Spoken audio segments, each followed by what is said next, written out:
The artist known as Oliver James, thank you for being here. You have an exhibit at the Arrow Gallery in East Hampton, which is transformational.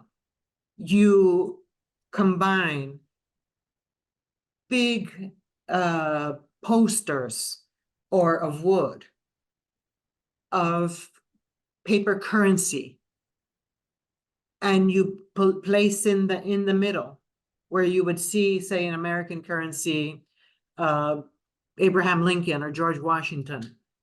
You see Sitting Bull. Why did you choose to do that?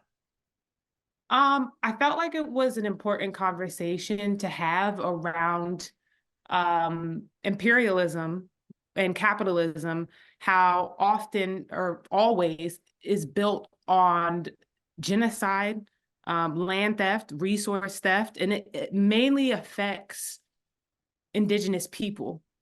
I think later on you realize that obviously slavery and a lot of things come in after, that, but I think the beginning of creating a colonialist or imperialist power is the theft and genocide of indigenous land and people. So for me, it was important to, I feel like, have that conversation.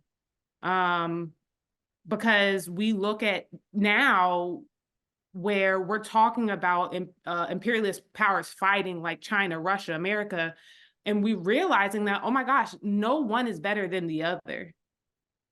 So for me, it was important to put freedom fighters or activists on the front of these bills so that we could start to have a conversation about indigenous people and what has happened to them in every situation. So that to me, that's why it was important.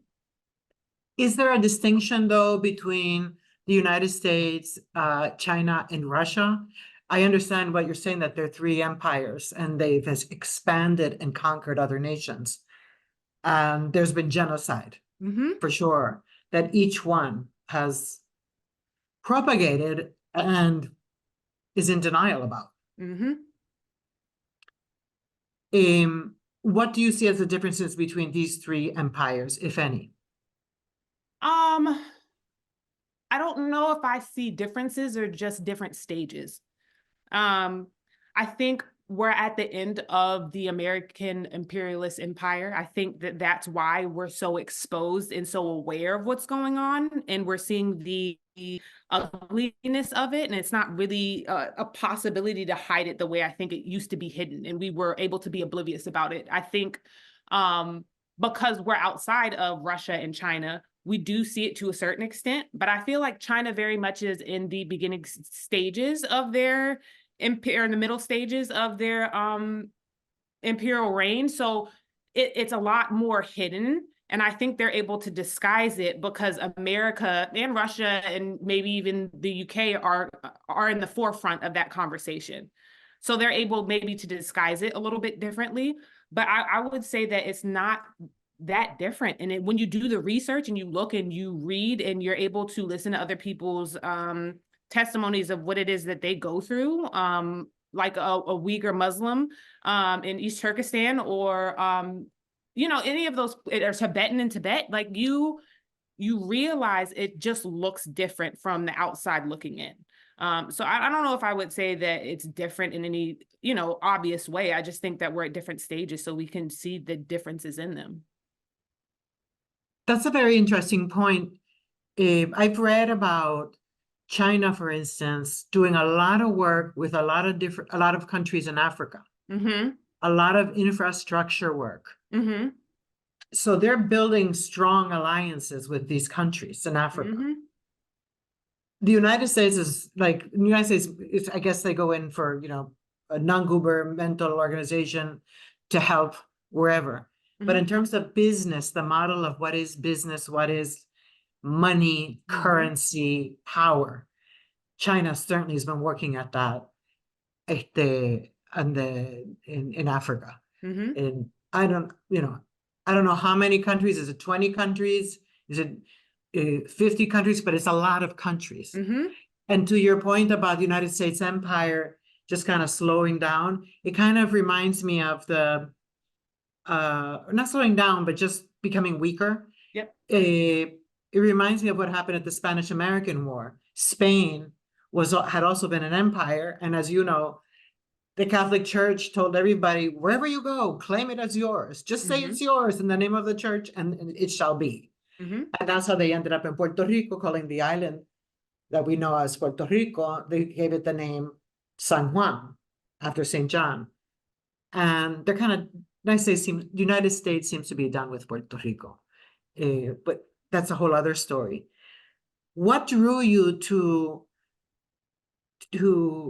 tell history in this such a potent way, like in images? You say more. I mean, it's true. Some images can tell you a lot more than reading, but it's very impactful what you do. It just really hits you. Where did that all begin in you to tell these stories? To be honest, I think it started at a really young age. My mom worked for Native Americans Rights Fund. And so without even recognizing it, I mean, because we had those conversations when we were younger about what was going on around indigenous issues. And I think back then I didn't have the vocabulary, obviously, because I was a kid, to understand or articulate what it was that I was understanding. So for me, it was just more of I understood it, but didn't really necessarily understand how to express it using my words. And I think, later on in life, I've been able to educate myself, read more, learn the power of words. But before I developed that, I developed an artistry. So to me, it's easier to speak in symbols and in art than it is for me to speak with words. So I think for me, and I've always had this strong sense of what is right and what is wrong. Not to say that I haven't ever been wrong myself, obviously, and I've had to unlearn a lot of things that I've understood, and I'm still working on that. But I very much understood that what was happening to Indigenous people was very much wrong. And I didn't, when I was in school, I would be like, it's bring up Indigenous issues, and then I could only go so far with it, but I knew my teachers were irritated with me, like, it was just like, what are you talking about? And this and that. And I'm like, I know they tell me these things. I felt like I had this inside scoop, but, for me, that was where I could communicate, was through art. And so that's just what it is that I've used. And I can only hope to continue to educate myself and continue to use my art as a way of communicating with people. And yes, and you use images. You use the people's faces that are staring right at you, whether they're from Hong Kong, wherever you see these injustices, this colonization of people. And colonization is always violent. There's never, can I please, do this here? And will you please, cook and clean and do all this field work for me? It's always violent. And you chose currency. We had a conversation before, because, say it again, please. You chose currency, bills, American dollar bills. Money is everything. I think in order to obviously fund the slave trade, you had to steal resources and land in order to make that work. That's the only way it would have worked, and that's the only way it continues to work. So for me, and I know I've done similar projects around reparations for Africans across the diaspora, right, in the West.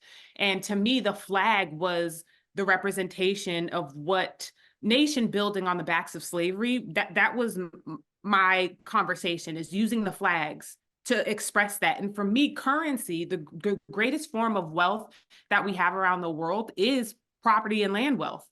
So for me, that's why it was so important, because without land and without stealing somebody's property or resources, you don't have any of it. So for me, that's why currency is so important to have a conversation about, because when I look at money, I don't see dead presidents. I don't see dead white presidents. I see blood. I see all of the things that, they don't want to have conversations about. So for me, that's why it was so important to use currency.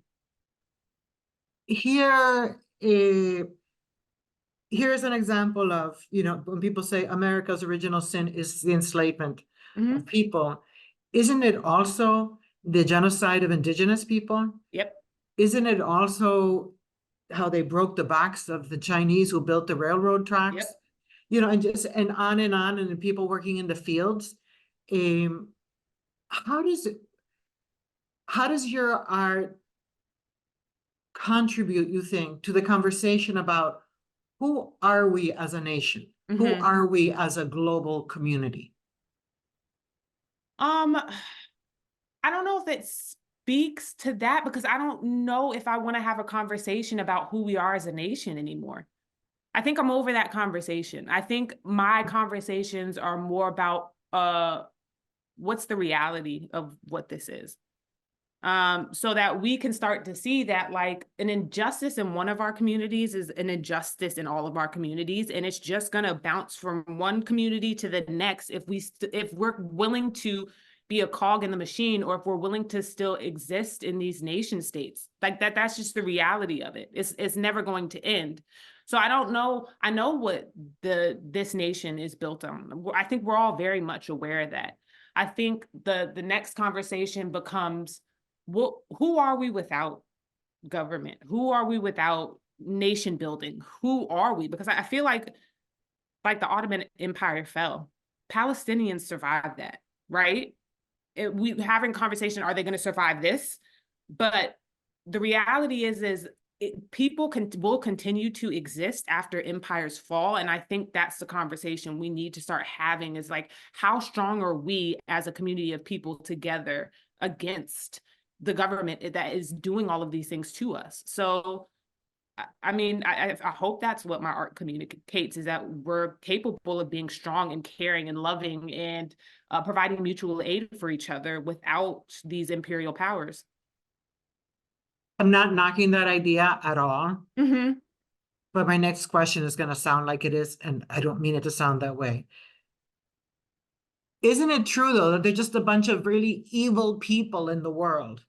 Like, as you know, throughout history, there's never been a day in history that anybody anywhere in the world could say, this has been a great day for me and for the world. Because every day there's slaughter, there's heinous crimes being committed. So what does that look like if the United States is not an empire, or if China becomes the superpower, as it was called? And what happens to the United States? Like, then what becomes the role of this country? Yeah, I think honestly, we've been taught to think like that.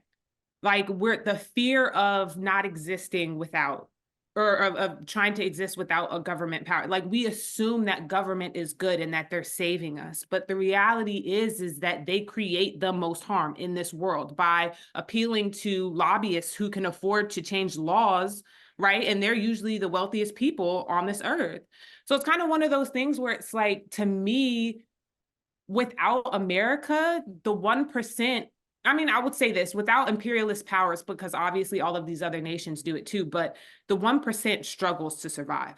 I think the 1% uses the government to keep things going, and they're the ones who create the most harm because of the hoarding of wealth and things like that. So to me, I think when you practice less individualism and you practice more community, you'll find that it's not that terrifying. It's not that terrifying. It's what we've been trying to do. And then when you look at that compared to the history of what America as a government has done around the world to indigenous people, I would say that we're not as safe as we think we are with the government versus without it.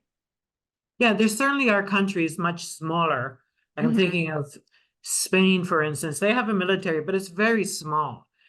Most of the money goes into healthcare and into the improving housing for people who have less, while making sure that the housing that they get is close to the pharmacies, the supermarkets, the transportation that is not put, way away. There's very good public transportation.